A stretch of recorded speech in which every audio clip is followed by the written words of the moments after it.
Die oomblik as ons nuwe insig kry en ons verstaan iets, wat doen ons? Ons gee God nie die eer nie. Ons sê daar's nie 'n God nie.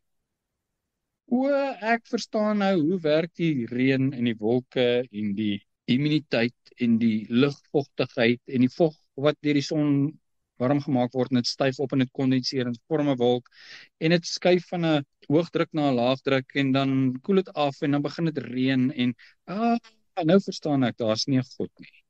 Want ek verstaan hoe werk reën. Of ek verstaan hoe werk dit. Of ek verstaan hoe werk, dan is daar nie 'n God nie. In plaas dat dit vir ons sê, daar is 'n God. Hy het wysheid en verstand gebruik met die reën. Is dit nie fantasties nie? As ons God sou verstaan, is hy dan 'n God? Nee, ons is aan ons gelyk. Nou kom ons by dinge uit wat ons nie verstaan nie. Daar is nie 'n God nie, want ek kan dit nie verstaan nie. Ons soek eintlik nie 'n God nie. As ons goed verstaan, dan sê ons daar's nie 'n God nie. As ons goed nie verstaan nie, dan sê ons daar's nie 'n God nie. So eintlik is dit rebellie om God nie te glo nie. As ons bekeer, dan kan ons saam met wysheid en verstand ons verlustig in die werke van die Almagtige.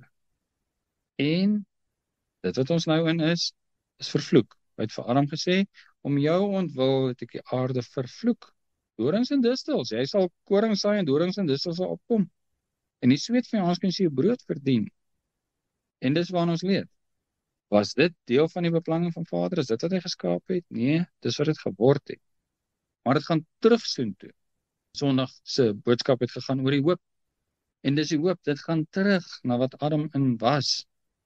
'n herstelde aarde, sonder die vloek. En die laaste vyand wat vernietig word is die dood. En niks en niemand sal ooit weer sterf nie. Kan dit wees? Dis nie in ons denkvermoë in om dit te kan dink nie. 'n boom gaan nie sterf nie, want dood is nie daar. 'n dier gaan nie sterf nie, want dood is nie daar nie. 'n mens gaan nie sterf nie, want dood is nie daar nie. Ons kan dit nie, maar dis wat gaan gebeur. Ons kan dit nie dink nie, en dan sê ons daar's nie 'n God nie.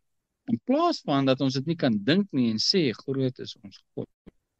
Vers 31, en het gespeel op die wêreld rond, en my verlustiging was met die mensekinders. Kan ons maar net deel wees van hierdie verlustiging van wysheid en verstand, deurdat ons in wysheid en verstand optree en lewe, bly weg van die sotheid af, in al sy vorme.